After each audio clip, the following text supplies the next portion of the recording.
because I want to be able to get the full, as much time as we can. And of course, I need to jump off at 1:30 because. Yeah, I do too.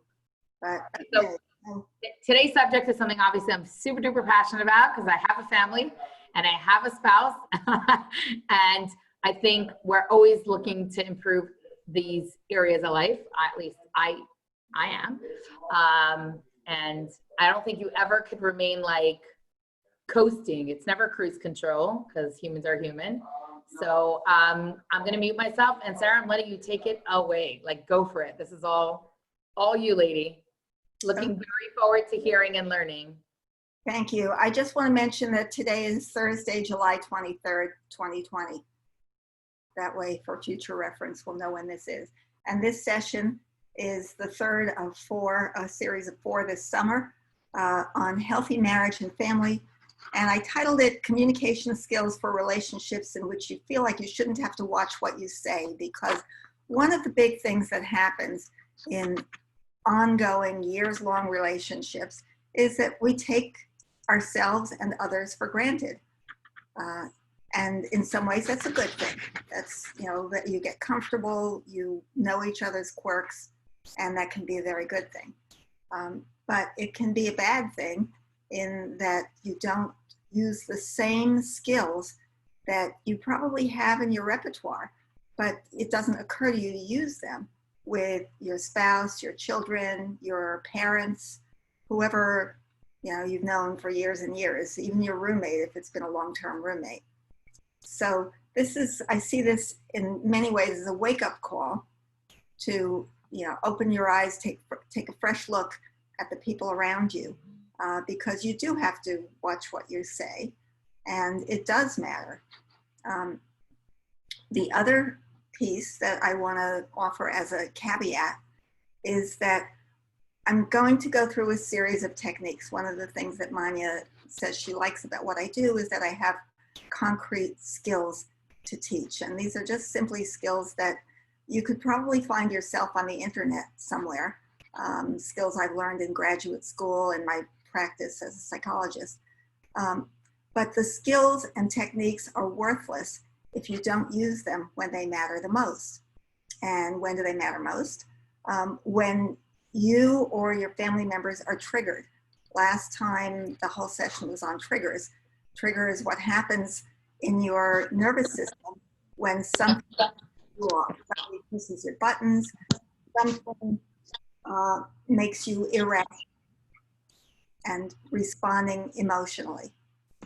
So when you're triggered, all the skills, all the logic, all the learning in the world can just go, right out of your head because you're triggered. So there's not much point in learning these techniques if you don't rehearse them, practice them. And the very first one that isn't specifically about healthy marriage and family, but it's just generally is breathing. Calm your nervous system, calm yourself down. My husband sent me a very clear explanation, which I think I'll share with everybody. I'll send it as an attachment of why the breathing helps. There is a nerve called the vagus nerve, which is a nerve that travels through many of the organs of the body. The vagus nerve travels, one of the places it travels through is your diaphragm. And when the diaphragm expands, thanks to slow and calm breathing, the vagus nerve gets triggered. The vagus nerve then goes through your lungs and through up to your brain, to the brain stem part of your brain that alerts your nervous system of danger. So the vagus nerve is the part that tells your nervous system, uh-oh, the tiger's out there, the lion's out there, pay attention, there's danger. It's also the nerve that alerts your sympathetic nervous system to say, okay, the danger is over. So when you are breathing slowly, and it doesn't even matter the count or this or that. I know we've gone through different types of breathing, but the basic concept is if your breathing is slowed down, your diaphragm, the vagus nerve can tell that from your diaphragm. And then the vagus nerve sends the signal to your brain saying, she's breathing slowly. The danger must be over. It must be okay. And your nervous system calms down. So again, without breathing, without knowing those tricks and techniques, everything I teach you is going to be lovely, but it'll stay here and it won't go here. All right, so the first thing I wanted to cover is I statements. So what do you do when, and there are a few different kinds of situations. Towards the end, I'll get into, or maybe it's a little further, where am I later? There's our own dealings with the rest of the family members, and then there's dealing with conflict between other family members when we're not the actively involved one, but maybe we're the parent and the siblings are fighting. But a basic technique is called an I message, and I'm going to share the screen here. Oh, you disabled screen sharing. Host has to give me screen sharing. Okay. All right. Meanwhile, I'll explain. You know, think about it. When you're upset. Sara, can you try one more time? Because when you, try one more time, because I'm going to see if I can. Yeah, it says disabled. Okay. So let me do this. Let me quickly make you a co-host. No, I'm gonna unmute you. Hold on. Let me say make co-host. And that should allow you. Can you now try? You should now be a co-host. Can you just try? Yes. Okay. It may not be like I didn't touch the settings, but it may just be. I've got it. Yay. Okay. I'm silencing myself because there's stuff going on here, as you can hear. Okay. So, I love that you're going to give us this tools for not just ourselves, but also for kids and for the rest of the family.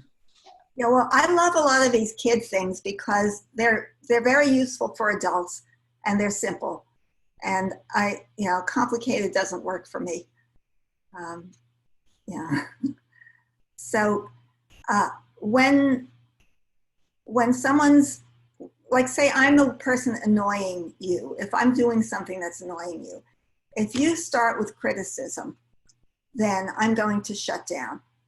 Even as much as I would like to listen to it and like to be a big person and everything that we've learned and all that, something inside me just bristles unconsciously. So there are a few techniques for all of this. And the basic message here is to be cautious when you speak or react to somebody, even someone in your family who you've known for ever and ever, because they're still going to react. And iMessages are a way to change what's going on without irritating the other person first. They're respectful, and basically it's a formula, and it just takes a little practice. Does somebody have an example of something going on in your life that you would like to ask somebody else to change? Doesn't have to be intimately personal. It doesn't have to be heavy duty.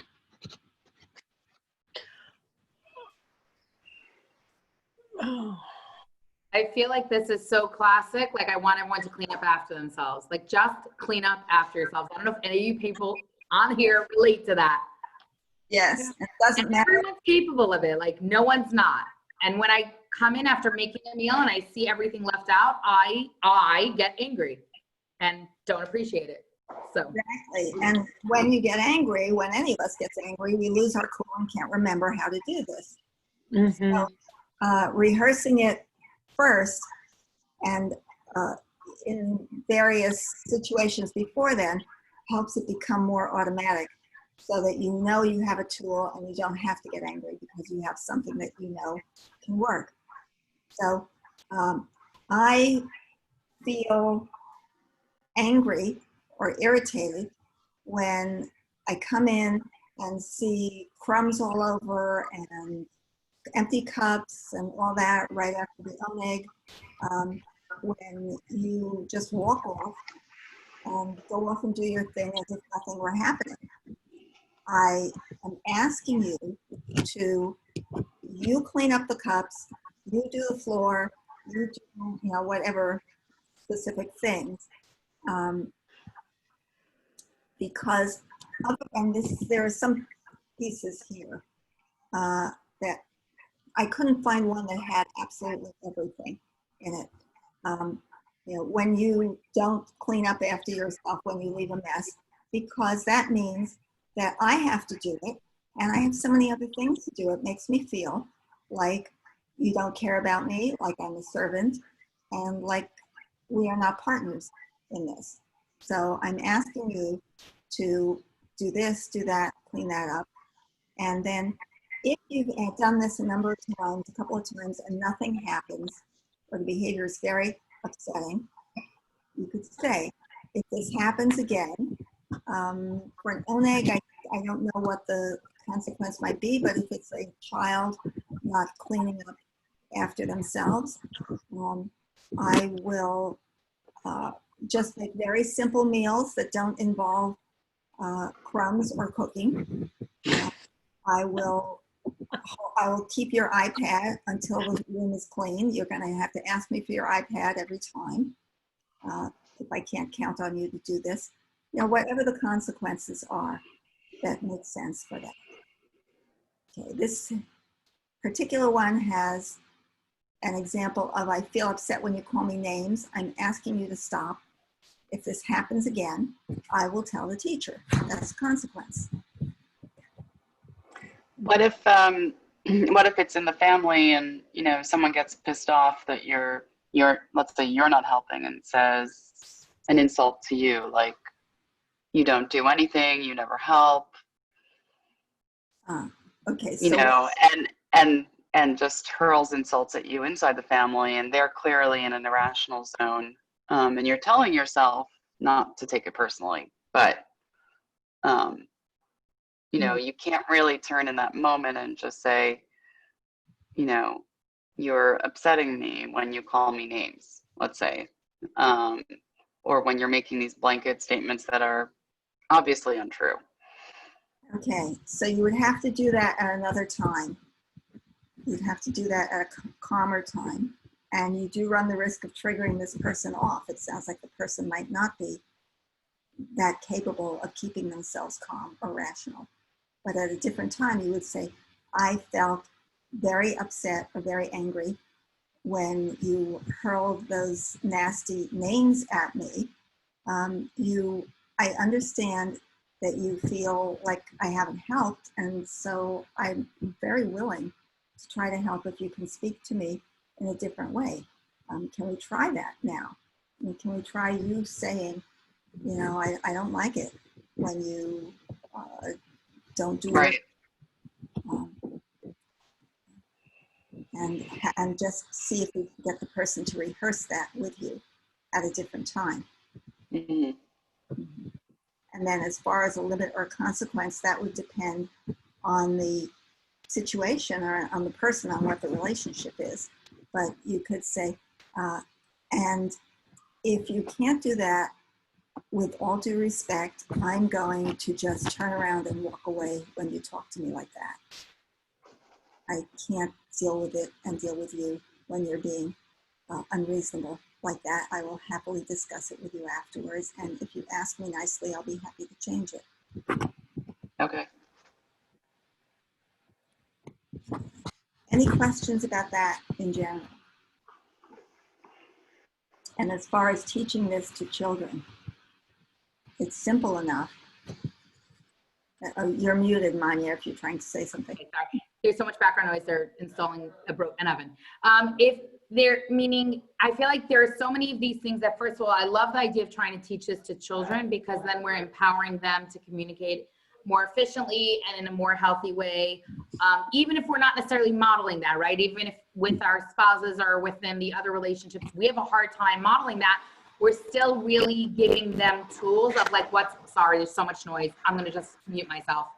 Yeah, what you may end up finding is, if you teach this to your children, someday it'll come back to haunt you. You'll have a child say, Mom, I feel really upset when you lose your calm. We're there. You have taught me a better way to do it, and here I see you losing your calm and getting triggered. I like that you're saying it so nicely. I would say it's more like, Ma, you're so not living what you're teaching. So like a little more, honest. The truth is that in general, Dahlia wants to jump in. I'm going to mute myself anyway because of the noise. I do think our kids have a way of learning interesting. Yes, well, that's true for psychologists as well. We are not exempt. Ask my kids. And what if the response is, but you're a family member and I shouldn't have to or be forced to behave a certain way towards you? My response would be, where did that come from? Where did you learn that? Where did that assumption come from? Like, I'm not a robot and I shouldn't be told how to act. So That's different from saying you're a family member. They're two different things. The family member one, I would say, where did that come from? I mean, if you were in a classroom, would you talk to your teacher like this? Would that be acceptable? If you were, and then the child would say, no, but I'm not talking to my teacher right now. I'm talking to you. yes, and I deserve respect as well. You don't talk to me like that. Period. Okay. I won't talk to you, and reciprocally, I won't talk to you like that. That's not, if I'm doing that to you, then I'm at fault as well. Okay. Okay. Yeah. And the other, but there was a second type of situation. What was that you said? I'm not a robot, so I shouldn't be told how to behave. Well, again, and so do you go to the store in your pajamas? Do you, I can't think of examples off the top of my head, but other examples in which the child accepts social norms and accepts ways of behaving. Okay. And some other time might be an interesting time for more philosophical question about rules and the social norms and the way people behave toward each other. And not finding it out of, oh, this pandemic has me stressed out, so I shouldn't be expected to behave any better. In that case, you shouldn't expect to get better results either. Right. Okay, no, sure. I'm not thinking of all the things that kind of come out in those moments. So, yeah. No, that is good. And it does highlight the need to have conversations with the kids separate from the hot spots and the busy moments in which they understand, and kids, I think, naturally do understand about the need for some kind of social order and some kind of safety and guidelines, because they don't like to be treated evenly either. So it's not a pleasant environment. It's a toxic environment of people who are mean to each other. Right, but it also gets harder if it's another adult, if it's not a child. So yeah, that's harder to have those conversations. So it is, and it's extremely hard if the other adult is a parent or an elderly parent who has been that way for so many years. You're not going to change them. And sometimes in those situations, shut your mouth and step away. On the other hand, if the other adult is a contemporary of ourselves, someone who's more like my age, your age, and someone who is by choice part of your environment or part of your life, you do have to look at issues, and it may require additional help, like going to a therapist, or how do I deal with this person? This person is someone I've chosen in my life, and they're not healthy. Sara, may I ask a question now? So I back to Dahlia, my kids, I could ditto that copy. It's the same thing. But I was going to ask, I kind of have the opposite. This isn't recorded, is it? Oh, it is. Okay. It is. Should I stop it? I can't, but Manya can. I can pause the recording, so hang tight. I will happily pause it. Okay. And Manya just made a very, very valid point that often as women, we hesitate to bring up our needs, whether to the children or to our spouses or anyone else in our family. We hesitate simply because we need it to say, I need your attention right now. I need a hug right now. I need you to help me in the kitchen right now. And that part of that is that despite the feminist movement and all of that, as women, we feel guilty about asking for what we need. So I would say, yes, I support that 10,000%. Do not feel guilty asking for what you need. And along with that, you can also say, I need this, what do you need? If you're having a conversation, if it's a time when you're not, immediately like, I need you to open the refrigerator because I'm in the kitchen and my hands are full. It's, if it's a more relaxed time, to be able to say, I need this, what do you need? Let's see what we can do. Which takes us to the next thing, which is active listening. There are various techniques for listening that help somebody to be not less defensive, because basically what you want is for the person to not shut down. You want the person to listen to you. Now, sometimes that's not possible. Some people are just so sensitive and so defensive. They are so, they have such difficulty that they really need a therapist to help them, because they can't handle the ordinary give and take, and everything is a criticism to them. If you are living with such a person, then you need to find some way to get help and to get them to go for help with you, ideally. I can talk more about that later, but generally, active listening is a way of restating and rephrasing what the other person is saying so that you're really paying attention. And I can do an example of that with one of you. Sharon, are you willing to be a guinea pig here? Okay, so unmute yourself, yeah, and let's say, in this case, I'll ask you to be the child, right? You're a child, you've left a mess in the kitchen, I'm the parent, and I'm starting with an I statement, I get very upset when you leave this mess, so-and-so, I'd like you to clean up. And as the child, you burst into tears and you say, but I can't, I have too much to do, I have so much homework, and just give me your excuses. What was the first part? You kind of cut out, like you're asking me to do something? Yes, I'm asking you to clean up the kitchen. Oh, okay, that's the part I didn't hear. Whatever, clean up your room is better. Clean up, pick up 1,000 times, pick up your room. I'm asking you nicely. It makes me upset because we don't have a cleaning lady now. It's coronavirus. I can't do anything about it. I have so much else to do. I would like you to please do your share. But mommy, I don't want to, because I'm in the middle of my Legos and I've got to finish my Lego kingdom. It's almost finished. I need like 2 more hours. I cannot do this. I cannot do this right now. Okay. All right. So you're telling me that you have something very important for you, and you can't stop it to help clean up the room. No. All right. You're stopping right now to talk to me. I appreciate that. And let me help you think about it. What happens if you stop and pick up a couple of things? Well, I guess nothing. I'm really interested in my Legos right now. You really, really like your Legos. Yes. It probably feels wonderful to have uninterrupted time to play with the Legos.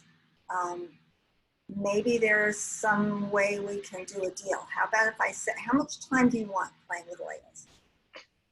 I think I need a good 2 hours.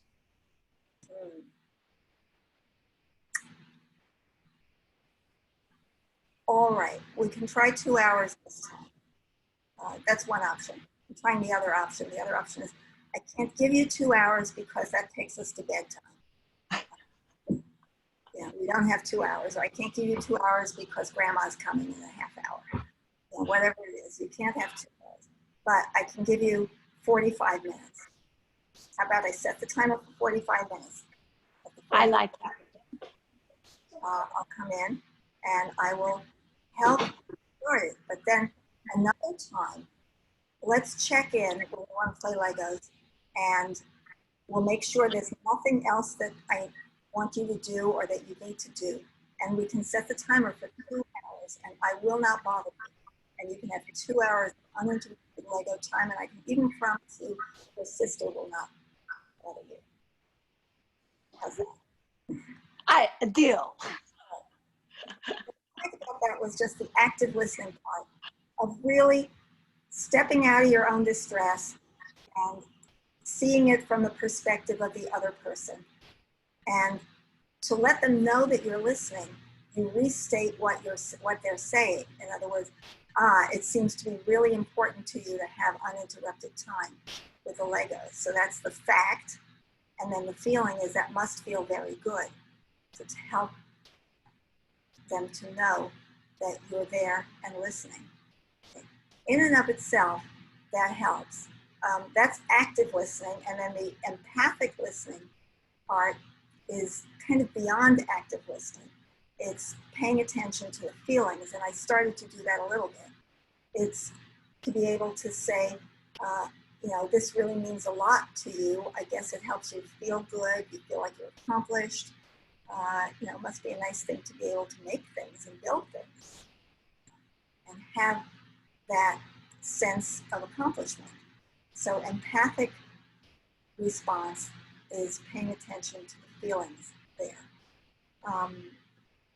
In terms of an interaction, say with an adult, say a spouse, and you have a disagreement about something, and let's take the common example that people have brought up of what if, you know, you are a more affectionate person and your spouse is not, then as the person bringing it up, you would look for,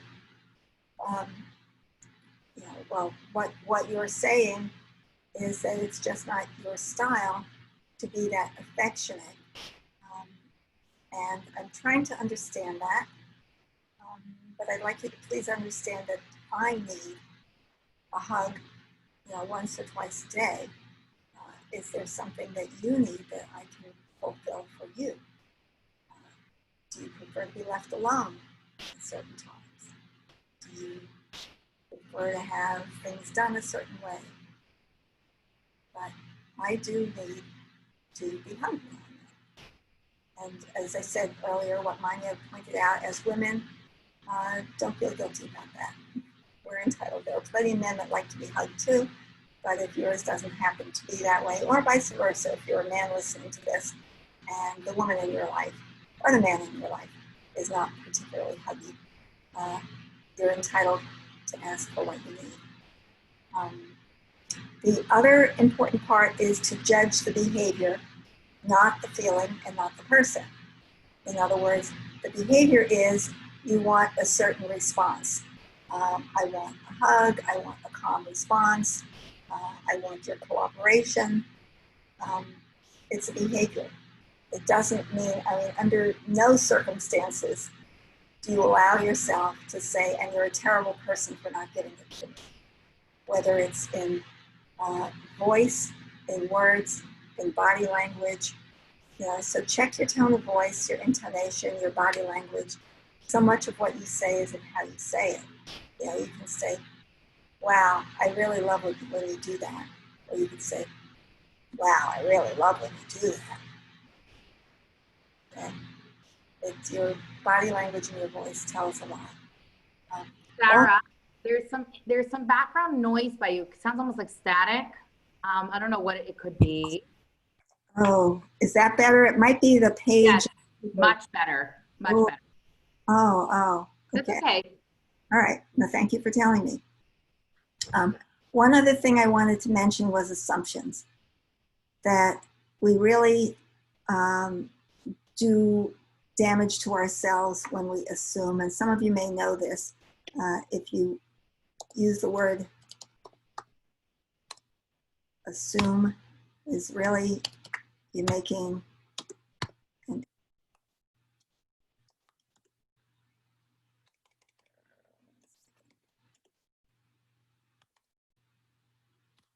You're making an ass out of you and me.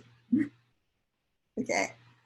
So ask the other person what they're thinking, what they're feeling, and then reflect back and check back to make sure that you understand it. Oh, so you're saying that when I out of the blue say, come on in here and clean the kitchen up, that's very distressing to you and very disruptive, and you would rather I do what? Rather than assuming you know what the person wants you to rather do. So don't make assumptions. And the other point worth noting is about constructive criticism. We have all heard about just doing this for your own good. I am teaching you this and that. None of us really likes to have our faces rubbed into constructive criticism. That what works, and this may be hard because it just feels unnatural, but it is what works, is the sandwich method. 80% positive, 20% critical. Start with the positive, put the critical in the middle, and end with the positive.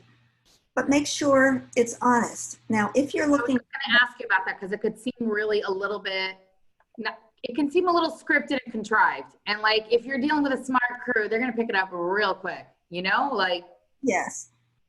Yeah. If it's scripted and contrived, then it's not going to work and you're doing yourself an injustice. Working on the assumption that if this is your child, it is upon you to find ways to find 80% of the things that they do that you love. I remember there was once this educator years ago, I think his name is Rick Lavoie or someone like that, who discussed it. He did his analogy, which really helped me understand, is whenever I pinpointed something we needed to work on with a child, he would say, you have to make sure you have enough deposits in the bank. So you use like poker chips, and he said, okay, like this kid goes to school and they fail a test and he takes away 5 poker chips. And this kid, had a fight on the bus, a poker chip, like all these things that are maybe detracting from the kid's presence of mind or feeling confident or comfortable or happy. So he says that you're right away starting with a deficit. So you have to have your ear to the ground of what's going on in your kid's life. Are they in a deficit state or in a surplus state? And he says, before you start working on something, make sure you're making deposits, more poker chips. I think it's an old YouTube. I think it's called like When the Chips Are Down. And it stuck with me. I probably watched it when Menachem was 2. But 18 years later, it's still something that I consciously, when we notice a child needs a little extra help, even like this is a perfect example with quarantine life, when it was like so intense and certain kids were reacting, more confidently, and some were acting, they were clearly not doing well.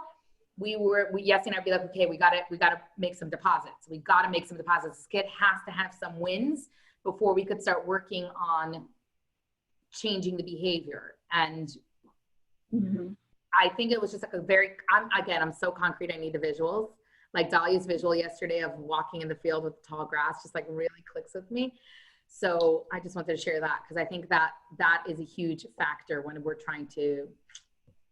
That's wonderful reminder, and a reminder to keep filling. The more current version that I've seen is filling your bucket. The bucket filler, of course. Fill somebody's bucket. You're right. You're on trend more than I am. Somebody has to add their 2 cents to it. So these days it's the bucket. Tokens are out of style. But to be very aware that this is a really important job that you have in your family and in your life and among the people around you, whether they're family or friends, that you have the power to put tokens in their bank, to fill their bucket, to do that for them. And to the extent that they are feeling good about that, they are feeling full, they'll be more responsive to suggestions from you about changes. Goes back to the stages of change yesterday or last week, and pre-contemplation. What if the person that you want to have, you're asking to changes in pre-contemplation, they're not even thinking it's an issue. You know, why should I care if there's, you know, flour all over the floor? Not my problem. So the more that you can fill their bucket, fill up their tokens, the more you'll be able to say things like, you know, you've done a really good job in the past about this and that and the other, and right now I really need for you to help in the kitchen. That sort of thing. So basically the rule of thumb is 80% positive, 20% critical. And certainly make sure to apply these tips to yourself. Don't judge yourself too harshly. Be kind to yourself, speak nicely to yourself. Don't take people for granted, including yourself. You can do gratitude exercises, meditations. And last but not least, I want to talk about fights like sibling rivalry or arguments with your spouse as well. And there's an approach called the win-win problem solving, which it's a basic mind shift. It's not about getting your way. And the mind shift is about preserving the relationship. So this applies when you care about the relationship. If you don't care about the relationship and you want to demolish it at any cost in order to win, that's fine. But if you care about the relationship, then you need to keep the relationship uppermost in your mind. So there are 4 steps to this win-win process. And again, I can send you the link to something that will help clarify that. First, note when there's a conflict and clearly define the issue. It's like with the Lego situation. It was, well, clearly we have a conflict here. I really need for you to clean up your room because you have promised to do it for weeks and it's unsanitary, unsafe, grandma's coming over, and if you want your allowance, you better do it. Okay, that's one. But it's a problem because I understand that you finally got in the groove on these Legos, they're finally working, they're not toppling over, and it's very important to you. So that's the problem. How do we solve that? How do you get your Legos done and stay happy with that? And you've had a rough day and whatever, and how do we get a clean house? Right. And then look at the underlying, step 2 is looking at the underlying concerns. The underlying concern is, and I already started to mention that, is that the house really needs to be clean. It's not sanitary, it's not safe, people can trip over your roller skates. The clothing is, I spent a lot of money on your clothing, it's gonna get ruined sitting there like that. We're gonna get bugs in the house with the crumbs on the floor. Grandma's gonna be upset on my end, and on your end, the underlying concern is what is it that you're concerned about? And hear things like, oh, okay, so you're afraid you're going to knock it over while you're cleaning up. Okay, I understand that. Or your sister's going to come in and mess with it if you don't do it all right away. Or your brother. You know, whatever the concerns are that the other person has.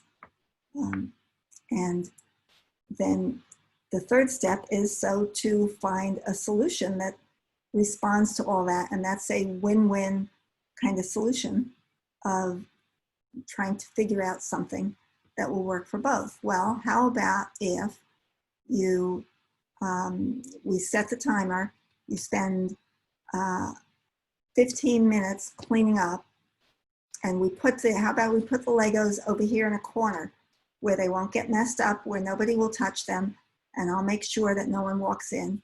And then you at least clean up the crumbs with the dustbuster.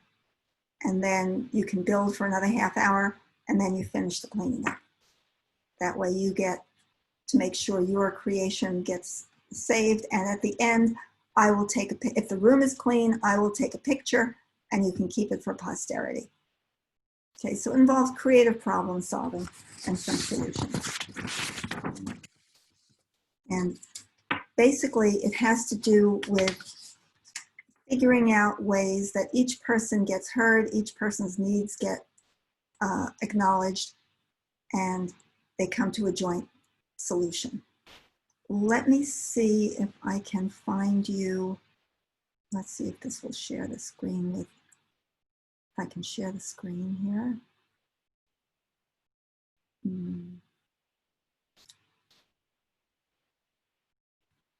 Okay. All right, there's one piece of advice as far as dealing with siblings, sibling rivalry, or friends when they fight, of what do you do? And that has to do with taking the approach of a mediator rather than a referee. A referee steps in, blows the whistle, goes, okay, step apart, blah, blah, blah. This is, you know, you're right, you're wrong. If you do that, they're going to need you to do that forever. There's been a good bit of research on that sort of stuff. And if instead you operate as a mediator and use the skills that we just went over and look at stepping in and saying, wait a minute, you know, say two kids are arguing. There is an article I read, I'll send you the link. The example is, say, the arguing over a teddy bear. So first you step in and you make sure everybody calms down.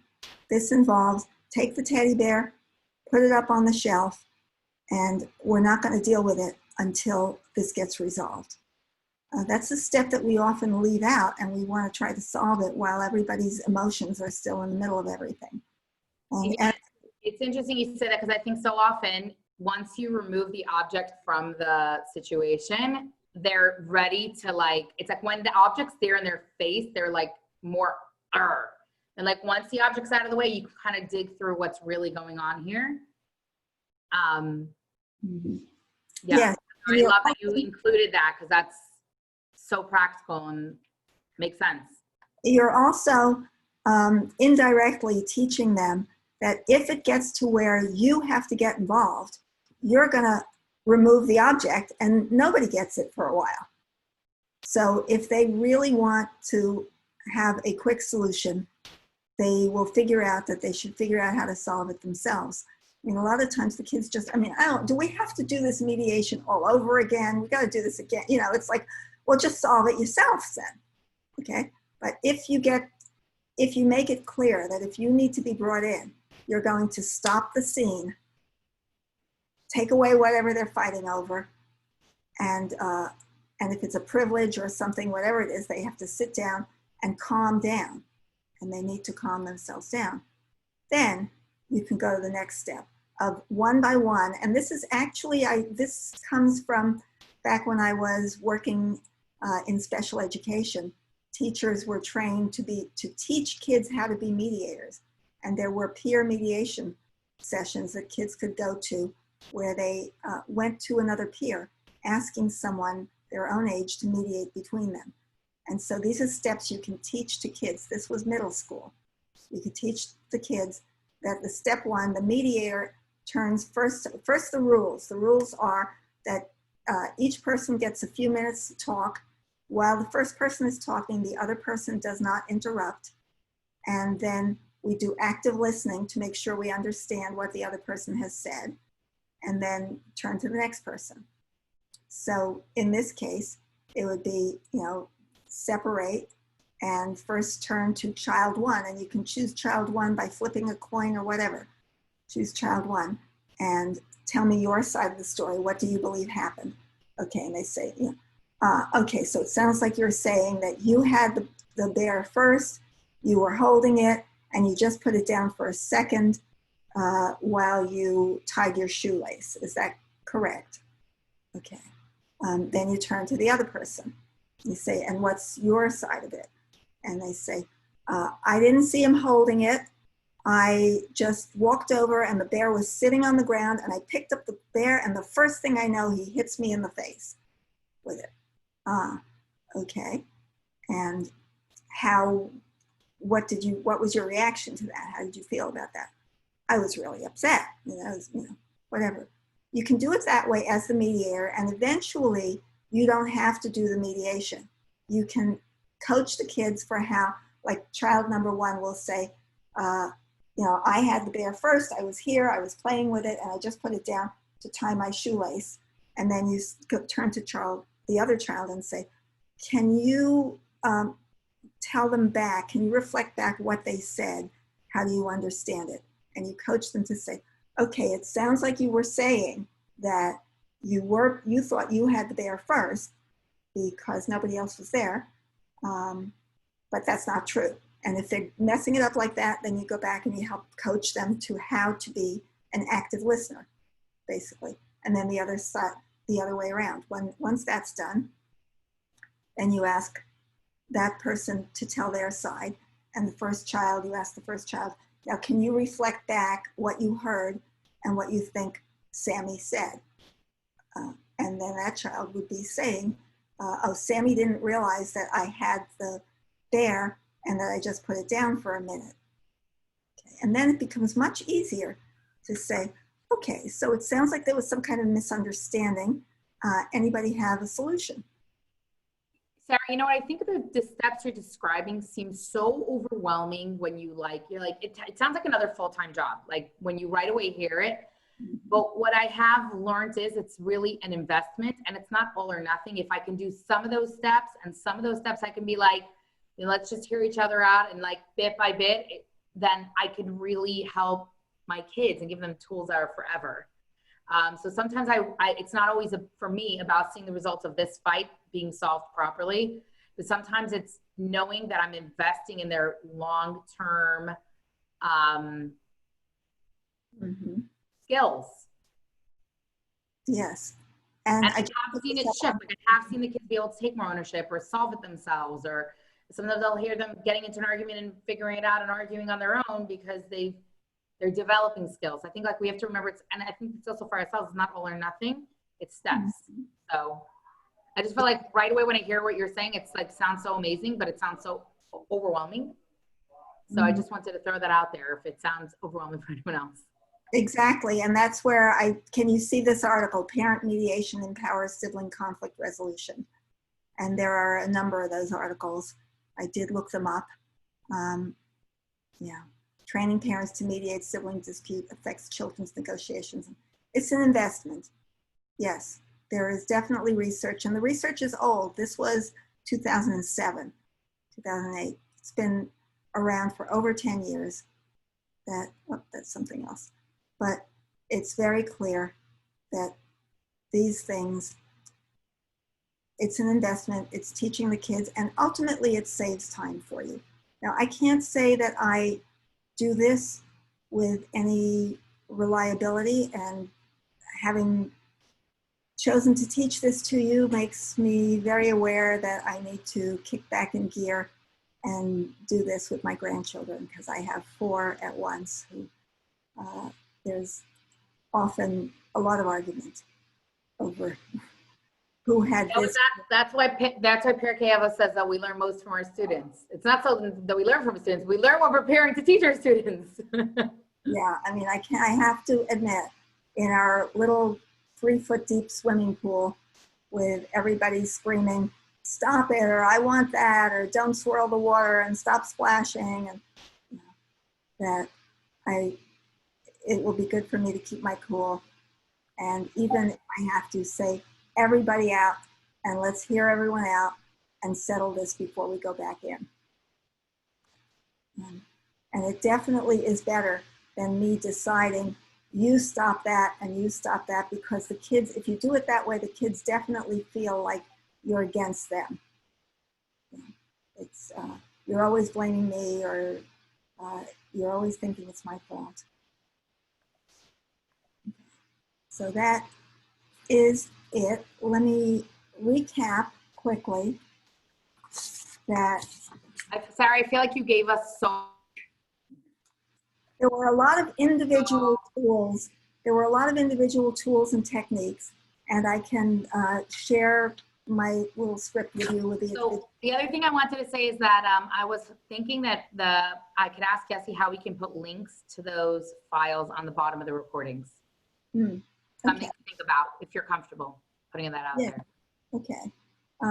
The overall thing is that these are techniques, these are tools, and they're worthless if you don't rehearse them in advance and learn how to calm yourself down in advance, because you won't be able to use them and you won't be any good as a role model. And if you notice the thread going through them, it's one that you, as the person asking for what you need or mediating between other people, you need to be calm and thoughtful and be able to listen and hear what other people are saying. And you need to be able to teach and communicate to others why it's important that they calm themselves down as well, or their ideas and their thoughts won't be clear and it won't work. So with all that, there were some specific techniques, the I statements, the active listening and empathic listening, remembering to judge the behavior, not the feeling, and not make assumptions, and check your tone of voice and your body language. And if you have to give some kind of criticism, then make sure that you fill someone's bucket. You have at least 80% positives to give them so that they are feeling positive. 1 second.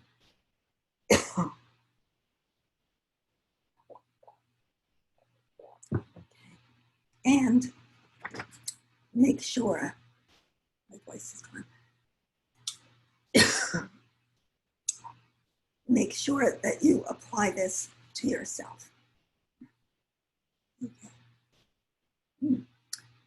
All right, that's better. To apply it to yourself, I'm just going to jump in for a second. I think that that is so not easy, but I love that you included that. Like, how much is my narrative? 80% positive, 20% negative?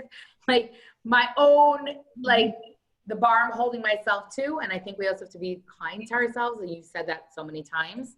So I love that you include that always. Because we have to also nurture and nourish ourselves. Yes. Yeah. Yeah. We have a big job. Big. Always. Never ending. Never ending. But we have good people like you to help us along the journey. So thank you. Thank you for inspiring me. Thank you, Sara. You're welcome. Any last questions, comments, anything? I will post whatever I have for notes. Thank you, Sara.